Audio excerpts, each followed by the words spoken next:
दोस्तों, future India में एक बार आपका फिर से स्वागत है। मैं जसवीर सिंह लखनऊ से आपसे बात कर रहा हूँ। अभी एक बड़ा विवाद कांग्रेस कमेटी की तरफ से और भारतीय जनता पार्टी की तरफ से, दोनों पार्टियों की तरफ से चल रहा है, जिसमें रेलवे को लेकर जो है बहुत बड़ी एक ऊहापोह की स्थिति बन गई है। जिसमें ये कहा जा रहा है कि रेलवे किराया वसूल रही है, और भारतीय जनता पार्टी का ये कहना है कि हम लोग किराया नहीं वसूल रहे हैं। ये एक बहुत बड़ा मुद्दा इस समय देश की जनता के सामने छा गया है।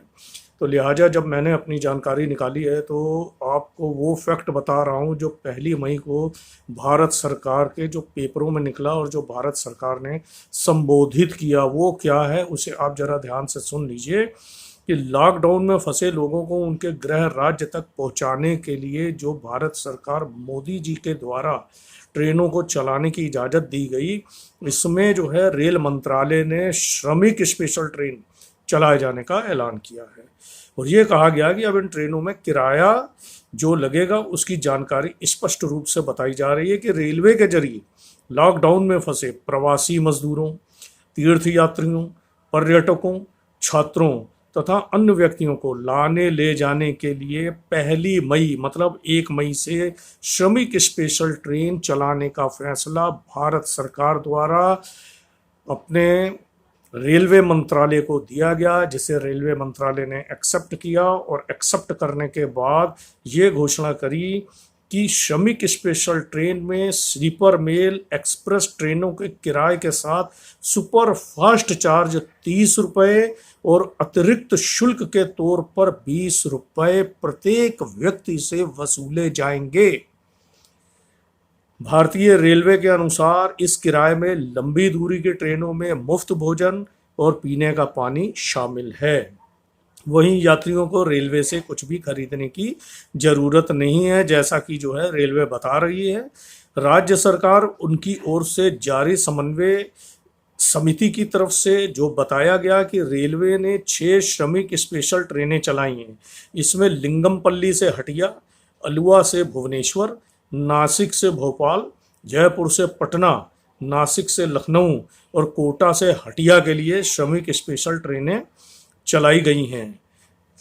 रेलवे मंत्रालय के सूत्रों के अनुसार इन स्पेशल ट्रेनों को ऐसे फंसे हुए व्यक्तियों को लाने और ले जाने के लिए मानक प्रोटोकॉल के अनुसार संबंधित राज्य सरकारों के अनुरोध पर पॉइंट टू पॉइंट तक चलाया जाएगा, जैसा कि कहा जा रहा है और किया भी जा रहा है। रेलवे और राज्य सरकारें इन श्रमिक स्पेशल ट्रेनों के समन्वय और सुचारू संचालन के लिए वरिष्ठ अधिकारियों को नोडल अधिकारी नियुक्त करेंगी और कर दिया गया है। अब यहाँ पर बात ये उठती है कि जो रेलवे के प्रोटोकॉल और जो रेलवे के नियम बनाए गए हैं उसमें ये साफ बताया गया है कि किराए के अलावा 30 रुपये सुपरफास्ट और 20 रुपये एक्स्ट्रा चार्ज लिए जाएंगे, प्रत्येक से वसूल किए गए। और उधर जो है भारतीय जनता पार्टी ये कह रही है कि हम लोग जो है मजदूरों से किराया नहीं ले रहे हैं, जबकि मजदूर अपना जो है बकायदा टिकट दिखा रहे हैं, विवरण दिखा रहे हैं कि उनसे पैसा वसूला जा रहा। अब यहाँ पर बात ये उठती है कि अगर श्रमिकों से पैसा वसूला जा रहा है तो बीजेपी जो है क्यों मना कर रही है कि नहीं वसूला जा रहा है। मजदूर ये कैसे साबित कर रहे हैं कि उनसे पैसा लिया गया? उनके पास टिकट कहाँ से आए, उनके नाम के प्रिंट कहाँ से आए, उनके मोबाइल पर वो संदेशे कहाँ से आए और उनके पैसे का जो है वो विवरण कैसे उनके जो है खातों में सामने नज़र आ रहा है। इस बात को जो है भारतीय समाज समझ नहीं पा रहा कि ये भारतीय जनता पार्टी की कौन सी रणनीति चल रही है, किस रणनीति के तहत रेलवे पैसे वसूल रहा है। जबकि रेलवे ने अभी जो है 151 करोड़ रुपए का योगदान जो है प्रधानमंत्री मोदी केयर फंड में भी दिया है। SC ST के लोग हैं, SC ST आयोग ने 80 करोड़ रुपए का योगदान अभी प्राइम मिनिस्टर केयर फंड में दे दिया। SC ST आयोग से बातचीत करने पर पता चला कि ये प्रधानमंत्री जी का योगदान है। इस पैसे को हम लोग जो है उसमें जो है मज़दूरों के योगदान में भी दे सकते थे, लेकिन ये पैसा हम लोगों ने पहले ही डिसाइड किया और हम लोग इस पैसे को दे चुके थे, लिहाजा हम लोगों के पास अब पैसा नहीं है और हम लोग अब जो है उसकी मदद नहीं कर सकते हैं। उधर भारतीय जनता पार्टी का ये कहना है कि हम लोग अपनी तरफ से यथासंभव प्रयास कर रहे हैं और ये हमारी विरोधी पार्टी कांग्रेस पार्टी का जो है एक उछाला हुआ बदनुमा दाग है, एक बयान है, वो हमारी पार्टी को बदनाम करने के लिए ऐसी जो है व्यवस्था चलाई जा रही है। यहाँ भारतीय जनता पार्टी देश और प्रदेश के गरीब मजदूरों का ध्यान नहीं रख रही है।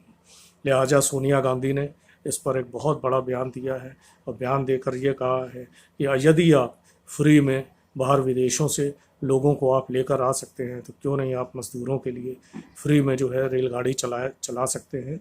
लेकिन उन्होंने साथ में ये भी कहा कि अगर जो है भारतीय जनता पार्टी या जो है देश की सरकार जो बीजेपी के द्वारा चल रही है, यदि नहीं उनकी तरफ से कोई मज़दूरों के लिए जो है हिसाब किताब बन पाता है तो कांग्रेस कमेटी अपने पूरी पार्टी के सहयोग से व वर्कर्स के सहयोग से पैसे का कलेक्शन करके प्रदेश और देश में जो भी मज़दूर इधर उधर परेशान हैं हम उनको लाकर हम उनकी किराए की व्यवस्था करेंगे और उनको खाने पीने का राशन का भी बंदोबस्त करेंगे। ये एक अच्छी पहल है विरोधी पार्टी की तरफ से। देश की जनता को एक अच्छा संदेश सोनिया जी ने दिया है और हम इसका तहे दिल से स्वागत करते हैं।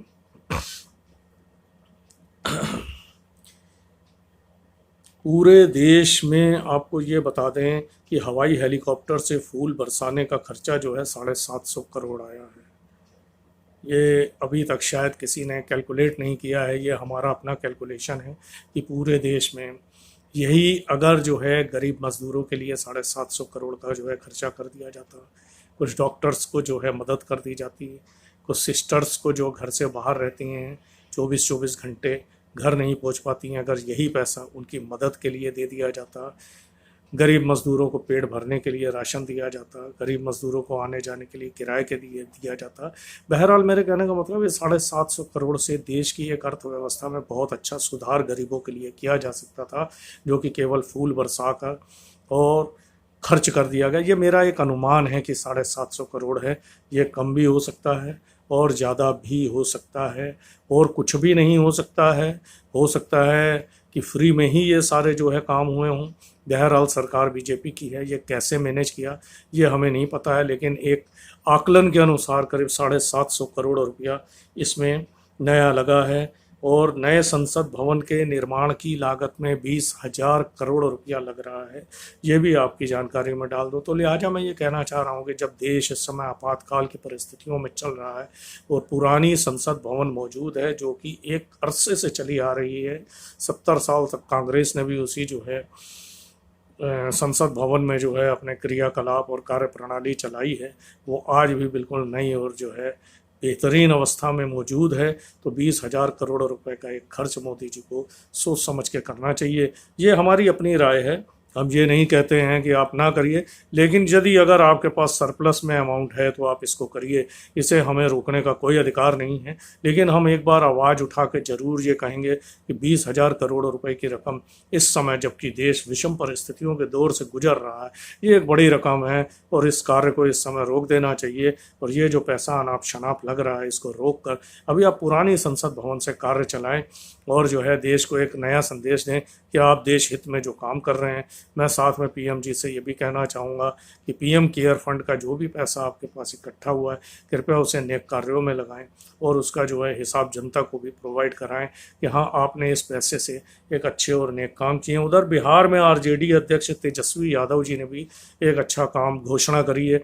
उन्होंने कहा कि 50 ट्रेनों का जितना भी खर्चा आएगा वो उनकी आरजेडी जो पार्टी है जो कि लालू यादव जी द्वारा बनाई गई थी, वो सारे वर्कर्स मिलके पैसा इकट्ठा करेंगे। पूरी आरजेडी, तेजस्वी यादव जी ने आह्वान किया कि जिससे जितना बन पड़े वो आरजेडी के फंड में पैसा दे, उस फंड के कलेक्शन से। और उन्होंने एक अच्छा खासे फंड का कलेक्शन भी कर लिया है।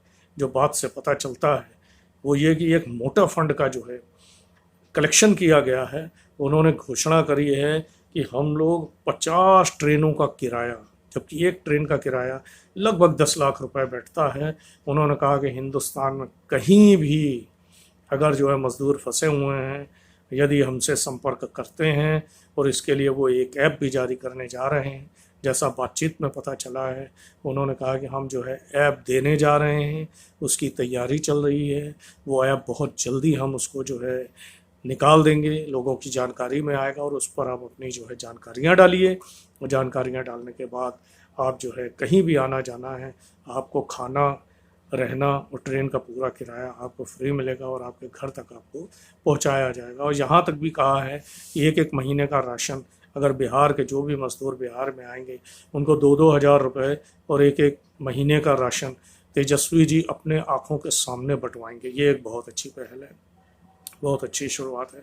बड़ा अच्छा लगा कि देश में, राज्य हित में, देश हित में अच्छे लोग, अच्छे नेता अभी भी कायम है। तेजस्वी यादव जी कुछ अच्छा काम बिहार में कर रहे हैं, ऐसा महसूस हो रहा है। ये मैं नहीं कह रहा हूँ, जो उनके क्रियाकलाप हैं उनके जरिए बोल रहा हूँ, हालांकि मैं उनको पर्सनली नहीं जानता हूँ, लेकिन फिर भी ये एक जो सुनने में आ रहा है और जो खबरें प्रकाशित हो रही हैं, जो लोगों के द्वारा बताया जा रहा है, उस निष्कर्ष के आधार पर मैंने ये बात बताई है कि ऐसा संभव है। और मैं ये भी कहना चाह रहा हूँ, मुझे नहीं पता कि मोदी सरकार जी का क्या आगे का भविष्य का निर्धारण है कि 17 तारीख के बाद जो है देश में लॉकडाउन हटेगा या नहीं हटेगा। बहरहाल क्या विरोधी डाल रहे हैं बीजेपी की जड़ में मट्ठा, मेरा आज का मुख्य विषय यह है। ऐसा तो नहीं कहीं विरोधी जो है ज़बरदस्ती मोदी सरकार को बदनाम करने के लिए, उनकी जड़ में मट्ठा डालने के लिए और आगे आने वाले चुनाव में मोदी जी के जो है जीत ना हो पाए, शायद उसके लिए तो नहीं कहीं जो है इस पार्टी को बदनाम किया जा रहा है। क्योंकि अगर रेलवे किराया नहीं ले रही है तो ये किराए के कैसे जो है टिकट्स मज़दूरों के पास आ गए, ये अपने आप में एक बहुत चिंतनीय विषय है। कैसे हुआ, किसने किराया वसूला, कौन बंदे थे जिन्होंने रेलवे में उन मज़दूरों से टिकट का कलेक्शन करके, पैसे का कलेक्शन करके रेलवे में जमा करवाया। क्या ऐसा संभव है कि भारतीय जनता पार्टी या रेलवे डिपार्टमेंट उन मज़दूरों का किराया वापस करेगा? अब देखना हमें ये है, क्योंकि बीजेपी का ये कहना है कि हम किसी से भी, किसी मज़दूर से पैसा नहीं ले रहे हैं। मेरा ये कहना है कि यदि आप पैसा नहीं वसूल रहे हैं और जिन मज़दूरों ने पैसा दिया है तो आप कृपया इसकी जांच कराकर संबंधित अधिकारियों को उचित दंड देने की व्यवस्था करें। और जो किराया गरीबों का वसूला गया है उसमें 500-500 रुपये की बढ़ोतरी करके बीजेपी की तरफ से कोविड-19 का दान समझकर इन गरीब मज़दूरों को दिया जाए, ताकि उनके दिल बड़े हो सकें और आपका वोट बैंक मजबूत हो सके। ध्यान रखिए कि गरीबों की वजह से देश चल रहा है, इनकी कमर ना तोड़िए। ये मैंने पहले भी बोला था एक बार, आज मैं फिर से बोल रहा हूँ कि गरीबों की वजह से ये देश चल रहा है, किसानों की वजह से ये देश चल रहा है, मज़दूरों की वजह से ये देश चल रहा है। यदि ये लोग परेशान हो जाएंगे, और बेरोजगार तो ऑलरेडी हैं ये, तो लिहाजा बेरोजगारों को ज़रूरत से ज़्यादा बेरोजगारी ना दिखाइए, क्योंकि अगर ये विद्रोह पर उतर आए तो फिर बड़ी बड़ी सत्ताएं जो है पानी में जैसे समुद्र का वेग आता बह जाती हैं, वैसे ही इन लोगों की जो सत्ताएं हैं वो भी बह जाएंगी। लिहाजा अपनी सत्ता को जो है विकेंद्रित करके, विकेंद्रीकरण ना करके स्थिरता का संभाव देते हुए और ये बताते हुए कि भारतीय जनता पार्टी गरीबों के साथ है, मज़दूरों के साथ है, लेबर्स के साथ है और अन्य उन गरीब वर्गों के साथ भी है जो रोज़ाना दिहाड़ी पेशी काम करके अपना घर परिवार चला रहे हैं। तो लिहाजा इन लोगों का ध्यान रखते हुए भारतीय जनता पार्टी से मेरी अपील है कि देश को सुचारू रूप से आगे बढ़ाने में और चलाने में देश की जनता की मदद करें। एक मैं प्रार्थना और करना चाहूँगा अपने माननीय प्रधानमंत्री जी से और केंद्र के अन्य समस्त प्रदेशों के मुख्यमंत्रियों से कि कृपया शराब की दुकानें बंद करा दी जाए। यह राष्ट्र हित में, प्रदेश हित में, देश हित में, समाज के हित में, गृह हित में सही नहीं है, ये गलत हैं। लोग दारू पी के बवंडर कर रहे हैं, पगलाहापन शुरू हो गया, कई मर्डर हो गए, कई घर उजड़ गए, कई लोगों के सिर फट गए, कई जगह सड़कों पर बवंडर हुआ, कई जगह पब्लिक ऐप पर जो है वीडियो बन के प्रसारित हो रहे हैं। लिहाजा इन सब चीज़ों का ध्यान रखिए, कृपया शराब बंद करा दीजिए। जब तक लॉकडाउन चल रहा है शराब बंद रखिए। जिस दिन कोरोना नामक वैश्विक महामारी से, जो कि एक संक्रमण का रोग है, बार बार मैं कहता हूँ ये एक संक्रमण का रोग है, भारत की जनता को इससे छुटकारा पाने के लिए बड़े अथक प्रयास करने पड़ रहे हैं। सब दुकानदारों ने प्रधानमंत्री जी की बात मानी है। अब मैं प्रधानमंत्री जी से कहूँगा कि आप जनता की बात मानिए, शराब की दुकानों को बंद करवा दीजिए, बाकी रोजी रोजगार की दुकानें खुली रहने दीजिए। ना आदमी शराब पिएगा, ना बहकेगा, ना परेशान होगा, ना घर में औरतें परेशान होंगी, और ना ही बच्चे परेशान होंगे, और ना ही एक व्यवस्थित जीवन जो है सड़कों पर अव्यवस्थित रूप से बिखरा आपको नजर आएगा। यदि देश को अनुशासन में लेकर चलना है, एक व्यवस्थित आपको अर्थव्यवस्था देश की लेकर चलनी है, तो कृपया मेरी आप सबसे, जितने भी अधिकारीगण हैं या जो भी मेरे वीडियो देख रहे हैं, मैं आपसे ये कहना चाहूँगा कि शराब को कृपया जो है हिंदुस्तान में कम से कम 3 महीने के लिए बैन कर दीजिए। जैसे आपने 3 महीने के लिए किस्तें सारी बैंकों की और लोगों की बंद करी हैं, उसी तरीके से आप 3 महीने के लिए बिल्कुल देश से शराब को बंदी के कगार पर ले आइए। इसको मत देखिए। राज्य सरकारों का अगर यदि थोड़ा सा राजस्व का नुकसान हो रहा है, ऐसा नहीं है कि राज्य सरकारें नहीं चलेंगी या देश की सरकार नहीं चलेगी। क्या नीतीश जी ने दारू बंद करके बिहार में आज एक अरसे से चला रहे हैं, तो क्या बिहार चल नहीं रहा है? क्या गुजरात में दारू नहीं चलती तो क्या गुजरात जी नहीं रहा है? यही बात मैं देश के अन्य प्रदेशों के मुख्यमंत्रियों से प्रार्थना करना चाहूँगा कि कृपया, अगर देश में 2 राज्य बिना दारू के, बिना शराब के शराबबंदी पर चल रहे हैं, तो देश के अन्य राज्य भी मात्र 3 महीने के लिए आप इसको करिए, वो भी चलेंगे। देश एवं प्रदेश की जनता को साभार। फ्यूचर इंडिया जसबीर सिंह की तरफ से। और मैं यही चाहूँगा कि मेरी बातों को कृपया भारत सरकार ध्यान से समझे, सुने, समझे और कृपया इस पर अमल करें। इसी के साथ जय भारत, जय हिंद।